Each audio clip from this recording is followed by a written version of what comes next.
Lyriel didn't know that the man watching her from the shadows of the gilded ballroom was the most powerful king in the realm. She didn't know that he had already refused 17 noble daughters that evening, or that the golden thread of fate had been pulling him toward her since the moment she stepped through the doors in her borrowed dress. All she knew was that her sister's laughter cut sharper than any blade. The Thornwood estate had spared no expense for the midsummer ball, and Lyriel felt every copper of that wealth pressing against her like a physical weight. Crystal chandeliers dripped honeyed light onto marble floors polished to mirror brightness. Silk gowns whispered secrets as ladies glided past in clouds of perfume and entitlement. Gold thread caught candlelight at every turn, and everywhere, there were eyes. None of them kind. "You should have stayed in the kitchens where you belong," Beatrix hissed, her painted lips curling into a smile that others might mistake for sisterly affection. She kept her voice low, pitched for maximum intimacy, the way a blade is sharpened for precision rather than brutality. "At least there you could pretend to be useful." Lyriel kept her spine straight. She had learned long ago that showing pain only invited more of it. Mother requested my presence. Mother requested a spectacle. Beatrix smoothed her crimson gown, the rubies at her throat catching firelight like drops of frozen blood. Everything about her eldest sister screamed wealth, from the careful curl of her dark hair to the delicate gold filigree on her slippers. Something for the guests to pity. The forgotten Thornwood daughter dressed in last season's cast-offs, pretending she belongs among her betters. The dress was borrowed from a maid named Nella, who had taken pity on her that afternoon. It was simple, of gray silk with no embellishment, save a thin ribbon at the waist, but it was clean and it fit. Lyriel had thought it almost pretty when she had slipped it on in the servants' quarters, had even dared to smile at her reflection. Now surrounded by jewel tones and glittering gems, she felt like a ghost at a feast, like a moth that had wandered into a gathering of butterflies and could not remember the way home. "I won't cause trouble," she said quietly. "I'll stay by the wall. No one will even notice me." Beatrix laughed. The sound was bright and brittle, designed to carry. Nearby heads turned. Lyriel felt the weight of their curiosity like stones piled on her chest. "Notice you?" Beatrix raised her voice just enough for the cluster of young nobles nearby to hear. She was performing now, playing to an audience that delighted in the misfortune of others. "Oh, sweet sister, nobody wants you. Not the merchants, not the minor lords, not even the servants who share your quarters. You're 23 years old and completely unmarked. Do you know what that means?" Lyriel knew. Every unmated wolf in the realm knew. To reach her age without finding a match meant one of two things. Either fate had deemed her unworthy of a bond, or she was so fundamentally broken that no soul could connect with hers. She had stopped believing in fate years ago. Broken she could accept. Broken was familiar. Broken she knew how to navigate. "It means I'm free," Lyriel said, and the words came out steadier than she felt. "No mate to answer to. No bond to chain me. Some might call that a gift." Something ugly flickered beneath Beatrix's porcelain surface. Surprise, perhaps, that the mouse had shown its teeth. Then she recovered, waving a dismissive hand heavy with rings. "Keep telling yourself that, little sister, but we both know the truth." She leaned in, her perfume cloying, sweet and heavy and suffocating. Her lips brushed Lyriel's ear. "You're nothing. You have nothing. And when father finally tires of housing his embarrassment, you'll have nowhere to go. No one will take you in. No one will mourn your absence. You'll vanish, and the world will keep spinning as if you never existed at all." She swept away in a rustle of silk, leaving Lyriel alone beside a marble pillar that had stood for centuries. The music swelled. Couples took to the floor in a swirl of color and coordinated grace. Lyriel pressed herself against the cold stone and tried to remember how to breathe. She wasn't nothing. She had survived 18 years in this house, survived her mother's cold indifference, and her father's quiet cruelty that never left marks, but always drew blood. She had survived Beatrix's torments, the whispers of servants who pitied her almost as much as they feared being associated with her, the distant relatives who pretended not to see her at family gatherings. She had survived. But surviving wasn't living. And lately, Lyriel had begun to wonder if there was any difference worth noting. The first time she felt it, she thought she was ill. A strange warmth bloomed in her chest without warning, spreading outward like spilled honey across cold bread. Her skin prickled. The fine hairs on her arms stood at attention. Her heart, which had been beating its usual steady rhythm, suddenly stumbled over itself and began to race. Lyriel pressed a hand to her sternum, confused. She had eaten little today, nerves stealing her appetite. But this didn't feel like hunger. It felt like anticipation, like standing at the edge of a cliff in the dark and feeling the wind rise to meet her. Like the moment before lightning strikes, when the air turns to static and silver, like something was coming. She looked up. Across the ballroom, through the crush of bodies and the haze of candlelight, a man was watching her. No, not watching, seeing her. There was a difference, she realized, and it stole the breath from her lungs with the force of a physical blow. He was tall, impossibly so, broad-shouldered in a way that spoke of power earned rather than inherited. Dressed in black, so dark it seemed to drink the light around him, he stood apart from the jewel-toned nobility, like a shadow given form. His hair was the color of a raven's wing, swept back from a face that looked carved from stone by an artist who understood both beauty and brutality. Sharp cheekbones, strong jaw shadowed with stubble, a mouth set in a line that might have been stern if not for the slight curve at one corner that suggested dangerous things. But it was his eyes that pinned her in place. Even from this distance, she could see they were pale, ice blue or silver or something in between, blazing with an intensity that made her want to run and never stop. She didn't run. She couldn't move at all. The warmth in her chest pulled tight like a thread being drawn taut between them. Like something inside her was reaching for something inside him, straining toward connection with a desperation that frightened her. Lyriel had heard stories of the bond, the mystical connection between fated mates that transcended logic or choice or station. She had dismissed them as fairy tales told to comfort those who hadn't found their match. Now standing frozen while a stranger's gaze burned through her like sunlight through glass, she wondered if she had been terribly, terribly wrong. The man moved. The crowd parted for him like water around a stone. No one jostled him. No one blocked his path. Lyriel watched nobles bow their heads as he passed. Saw ladies curtsy without daring to meet his eyes. A murmur rippled through the room, carrying his presence like wind, carrying the scent of smoke. Whoever he was, he commanded a respect that bordered on fear. He didn't look at any of them. His attention never wavered from her, from the girl in the borrowed gray dress pressed against a pillar, forgotten by everyone except him. 10 feet away, 5. Close enough now that she could see the silver threading through his irises like veins in marble. The faint scar that traced his left temple in a pale crescent, the way his chest rose and fell with carefully controlled breaths that suggested he was fighting for composure as desperately as she was. Close enough to feel the heat radiating from his body, cutting through the ballroom's chill like a blade. He stopped before her. The music continued a waltz, something bright and elegant. But Lyriel could no longer hear it over the thunder of her own pulse in her ears. "You," he said. His voice was low, rough, like gravel wrapped in velvet. It did something to her spine. That voice made her want to lean into it like warmth from a fire. "What is your name?" Lyriel's mouth had gone dry. She should curtsy. She should lower her eyes, defer, submit. Every instinct drilled into her since childhood screamed that this man was dangerous, powerful, someone to be feared and obeyed without question. Instead, she lifted her chin.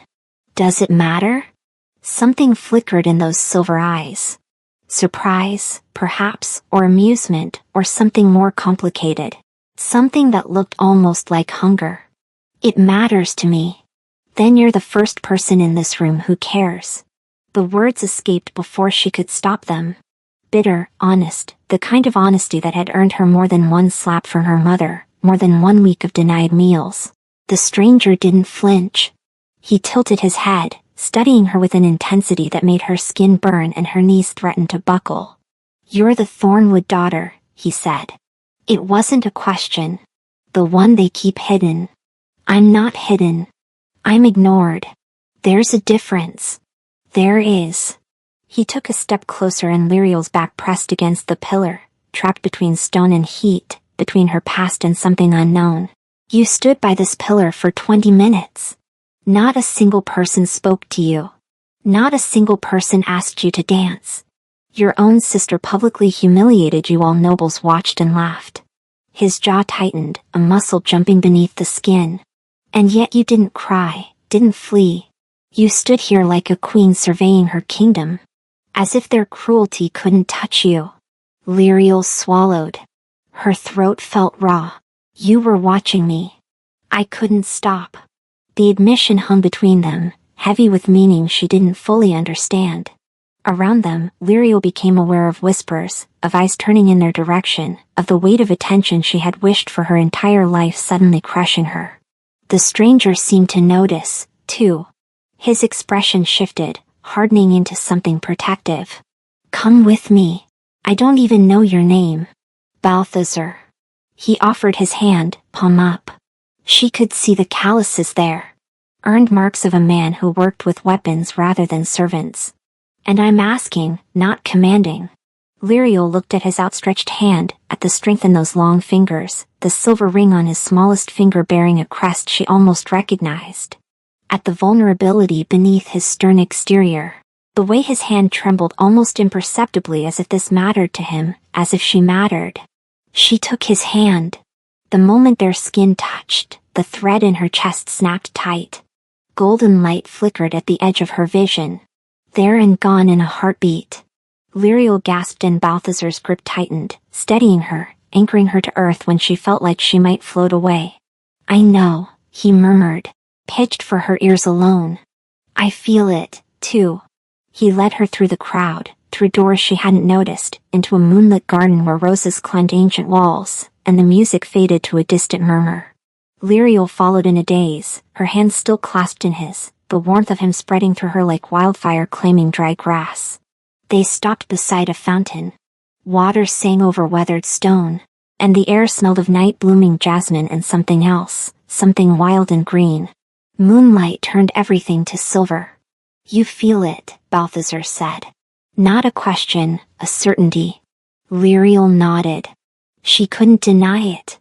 Not with his hand in hers. Not with every nerve in her body singing a frequency she had never known existed. I've waited for this. His voice cracked just barely on the last word. For you, for years. Every ball, every gathering, every treaty negotiation that dragged me to another godforsaken noble house. I was looking. I was always looking. You don't know me. I know you've been hurt. I can see it in the way you hold yourself. Like you're always waiting for the next blow. Like kindness is a trick you've learned not to trust. He released her hand, but only to cup her face, his thumbs brushing her cheekbones with devastating gentleness. I know you're strong, stronger than anyone in that ballroom realizes. And I know that the bond between us is real. Lyriel's eyes burned. She blinked rapidly, fighting against hope. Hope was dangerous. Hope was a door left open in winter, letting in cold that killed. Why me? The question felt like tearing out her own heart and offering it up for judgment. I'm nobody. I have nothing. I can't give you alliances or lands or heirs that anyone would accept. You're everything. He said it like it was simple, like it was true, like there was no other possible answer. You're the other half of my soul. I would burn kingdoms to keep you safe. I would tear the stars from the sky if you asked me to. I don't even know who you are. Something shifted in his expression, a shadow passing over the moon. You don't recognize me? Should I? Balthazar stepped back. His hand fell away from her face and Lyriel immediately felt the loss of his warmth like a wound. The crest on my ring, he said quietly. Look at it. She looked, really looked this time. A wolf's head crowned with thorns, silver on black, the symbol that flew from banners across the northern realm. The symbol of the Alpha King. The realization hit her like a physical blow. She stumbled back, her hand flying to her mouth, her heart hammering so hard she could taste copper. You're Balthazar Venthis, Alpha King of the Northern Realm. His voice was flat, waiting. Does that change things? Lyriel's mind raced. The Alpha King, the most powerful wolf in existence, ruler of territories that stretched from the Frost Mountains to the Ember Sea. Stories about him were told in whispers, his ruthlessness in battle, his iron grip on his kingdom, the trail of broken enemies he had left in his wake. He had united warring factions through sheer force of will. He had faced down rebellions and emerged stronger. He was legend. And she had just told him he was the first person in the room who cared about her name. "I insulted you," she breathed. "I was rude. I didn't show proper respect. You were honest." Balthazar's eyes softened, the silver warming to something almost tender. "Do you know how rare that is? Everyone in that ballroom wants something from me. Power, money, protection, territory. They see a crown before they see a man. You didn't even know who I was. And you still spoke to me like I was a person, not a title. I thought you were just some arrogant lord." The corner of his mouth twitched. "I am arrogant. I'm also your mate." The word hung between them. Fated. Bound by something older than kingdoms and stronger than fear. "This is insane," Lyriel whispered. "I'm nobody. My own family treats me like a servant. I don't have a dowry. I don't have connections. I have nothing to offer a king. You have yourself." Balthazar closed the distance between them again, slower this time, giving her room to flee. "She didn't. That's more than enough. The court will never accept me. The court will accept whoever I tell them to accept. Your family has treated you abominably." His voice hardened, taking on an edge that reminded her this was not just a man, but a king who commanded armies. "I saw your sister's performance. I've been watching your household all evening, Lyriel. I came to this ball because my advisors demanded I make an appearance, and I found something far more precious than political alliances." He took her hands in his. Both of them this time, cradled between his palms like something fragile and valuable and worth protecting. "I won't force you," he said. "The bond doesn't work like that. You have a choice. You'll always have a choice with me. But I'm asking you to consider it. Consider a life where you're not invisible. Consider me." Lyriel stared at their joined hands. His were so much larger than hers, roughened by sword work and scarred by battles she couldn't imagine.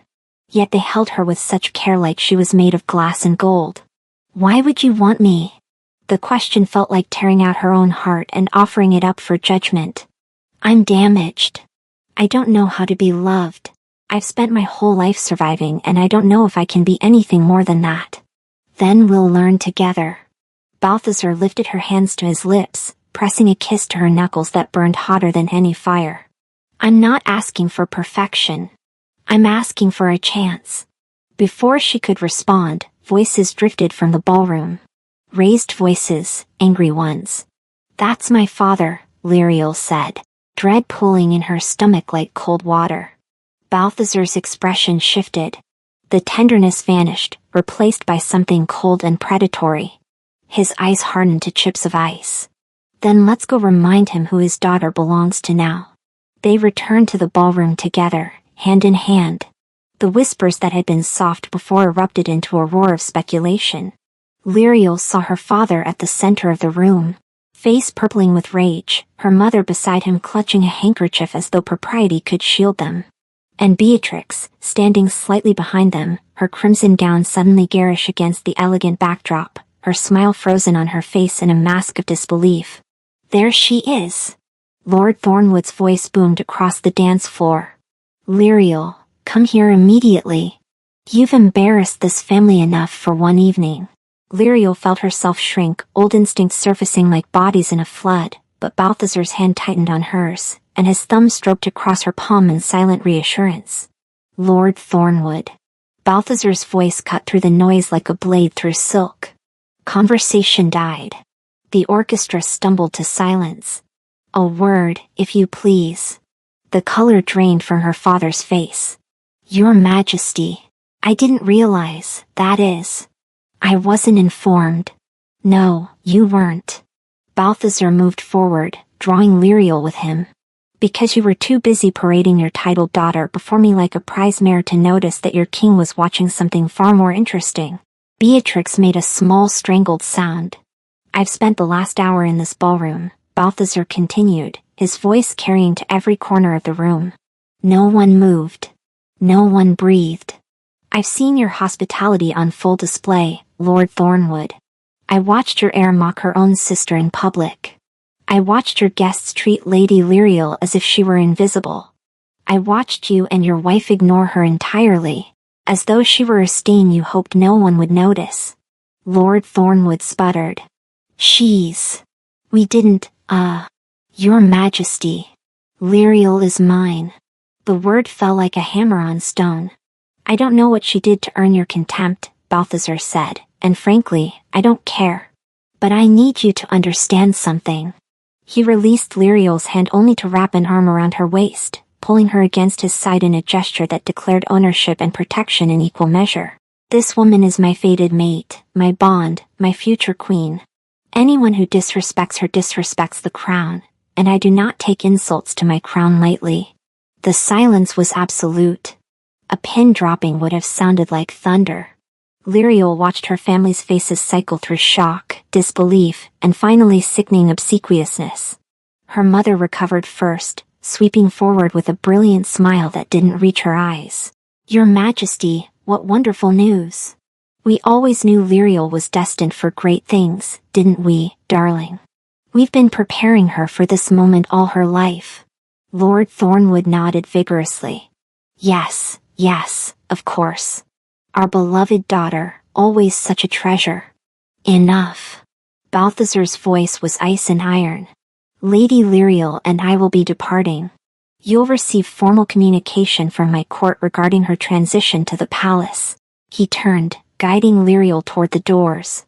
But Beatrix stepped into their path, her mask of composure cracking to reveal something desperate and ugly beneath. This isn't possible, she hissed. She's nothing. She's unmarked, unremarkable. She is everything, Balthazar said calmly. And you are in my way. Beatrix didn't move. Her hands were shaking, her carefully styled hair beginning to come loose. Do you know what she is? What our family has hidden for years? A bitter laugh escaped her. Ask her about her mother, her real mother. Ask her why she doesn't shift, why she's never belonged. Beatrix. Lady Thornwood's voice cracked like a whip. That's enough. But the damage was done. Lyriel felt the words like physical blows.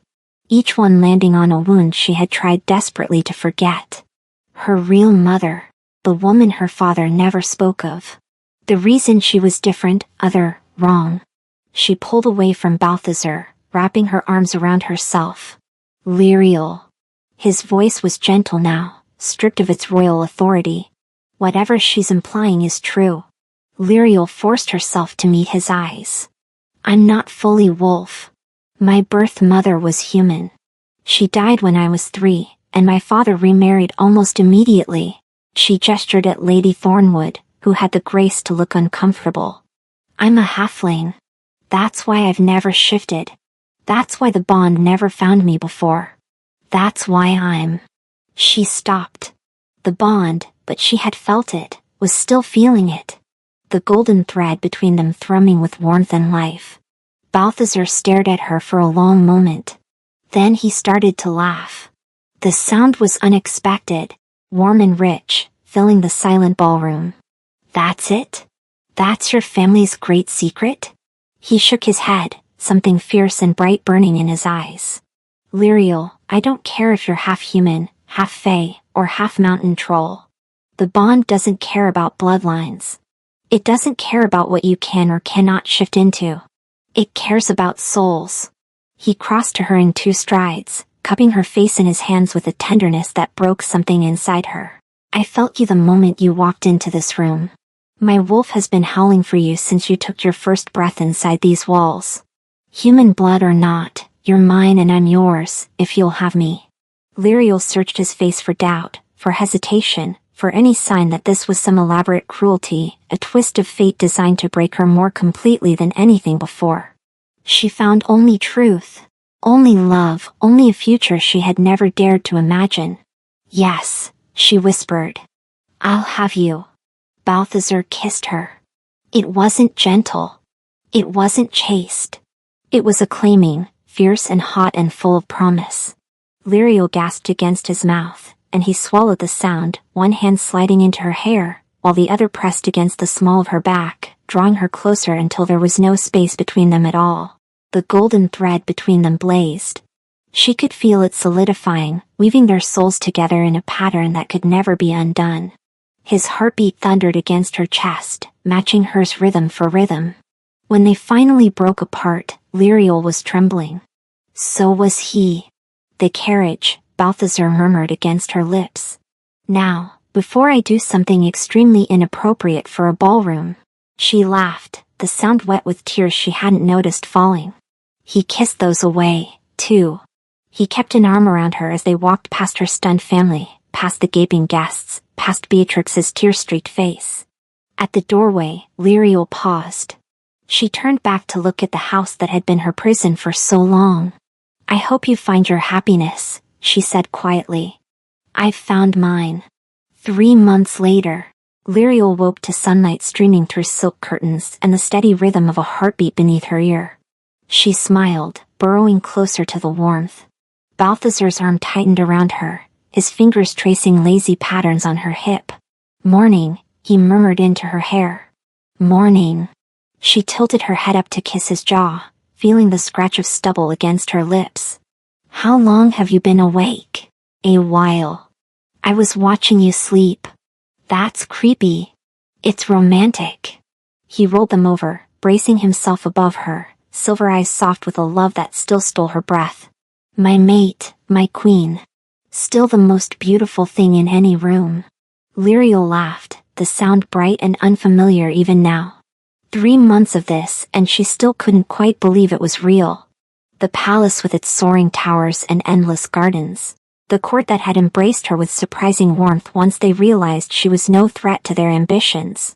The people who bowed when she passed, not with pity, but with genuine respect. And Balthazar. Always Balthazar. Every morning, every night, and all the moments in between. The ambassador from the Eastern Territories arrives today, she reminded him. You have meetings until lunch. Then let's stay in bed until lunch. The kingdom will collapse. Let it. He kissed her nose. I'll rebuild it tomorrow. She pushed at his chest, laughing. Go be a king. I have my own responsibilities. It was true. In 3 months, Lyriel had found her footing in ways she never expected. She had established a shelter for abandoned children in the lower city, a place where halflings and orphans could find safety and belonging. She had begun mediating minor disputes between noble houses, her outsider's perspective proving unexpectedly valuable. She had learned to ride, to dance, to hold her own in the verbal sparring matches that passed for court entertainment. She had learned to be happy. A letter arrived for you this morning, Balthazar said, suddenly serious. From the Thornwood estate. Lyriel stilled. My father? Your sister, Beatrix? She hadn't spoken to her family since the night of the ball. There had been formal communications, of course, cold letters of congratulation and carefully worded requests for audience that Balthazar had intercepted and denied, but nothing personal, nothing direct. What does she want? I didn't open it. It's yours to read or burn as you choose. Lyriel sat up, wrapping the silk sheet around herself. Through their bond, she could feel Balthazar's concern, his protective instincts rising like hackles. He would rip the letter to shreds if she asked. He would storm the Thornwood estate and demand apologies. He would wage war against anyone who had ever hurt her. But that wasn't what she needed. I'll read it, she decided. Later. Whatever poison she's written can't touch me anymore. Balthazar sat up behind her, wrapping his arms around her waist and resting his chin on her shoulder. You're stronger than they ever gave you credit for. I had to be. She leaned back into his warmth. But I don't have to be strong alone anymore. Later that afternoon, after Balthazar had gone to his meetings and Lyriel had spent the morning at the children's shelter, she sat in the palace gardens with the unopened letter in her hands. The seal was burgundy wax. The handwriting was precise and familiar. Her heartbeat steady, no longer racing at the thought of her sister's cruelty. She broke the seal. Sister, The letter began. I don't expect your forgiveness, and I won't insult you by asking for it. But I find myself unable to sleep these past months. Unable to look at myself in the mirror without seeing the creature who tormented you for so many years. I was jealous. I have always been jealous of you, though I could never admit it. You had something I could never possess. Peace within yourself. Even when we hurt you. Even when the world was cruel, you remained kind. You remained gentle. You remained you. I told myself I hated you because you were weak. Now I understand that I hated you because you were strong in ways I could never be. I don't ask for reconciliation. I don't deserve it. But I wanted you to know that you were right that night at the ball. I hope you found your happiness. I hope the king sees in you what I was too blind to recognize. I hope someday I can become worthy of being called your sister. Beatrix. Lyriel read the letter twice, then a third time. Then she folded it carefully and tucked it into her pocket. Perhaps someday she would write back. Perhaps healing was possible, even for wounds this deep. But that was a decision for another day. For now she had a king who loved her, a purpose that fulfilled her, and a future brighter than anything she had ever dared to dream. She rose from the garden bench and walked back toward the palace where Balthazar was waiting on the steps, having finished his meetings early. Everything all right? He asked, searching her face. Lyriel smiled. A real smile, the kind that reached her eyes and warmed her from within. Everything is perfect. Balthazar caught her hand before she could slip away, pressing it to his chest where his heart beat steady and strong. I love you, he said. The words were simple, true. He said them often like he was making up for all the years she had gone without hearing them. I love you too. She kissed him there on the palace steps where anyone could see, where the whole world could witness what they had built together. Through the bond she felt his joy singing back to her, golden and warm and infinite. Through the window behind them, she could see the palace gardens in full summer bloom, the city sprawling beyond the walls in a tapestry of stone and life, the mountains rising in the distance like ancient sentinels. A new life, a new beginning, and all because a king had crossed a ballroom for a girl nobody wanted. You have just listened to a story of soul bonds and the light that shines from within from the Moonlight Maid's library. If Lyriel's journey from a forgotten shadow to a cherished queen and Balthazar's fierce protection moved you, please hit that like button. It truly fuels our passion for storytelling. I'd love to know, where are you listening from today? Let's connect in the comments and share our thoughts on Lyriel's triumph. For more tales of fated destiny and love that sees the truth, don't forget to subscribe and ring the bell. Until the next chapter, sweet dreams.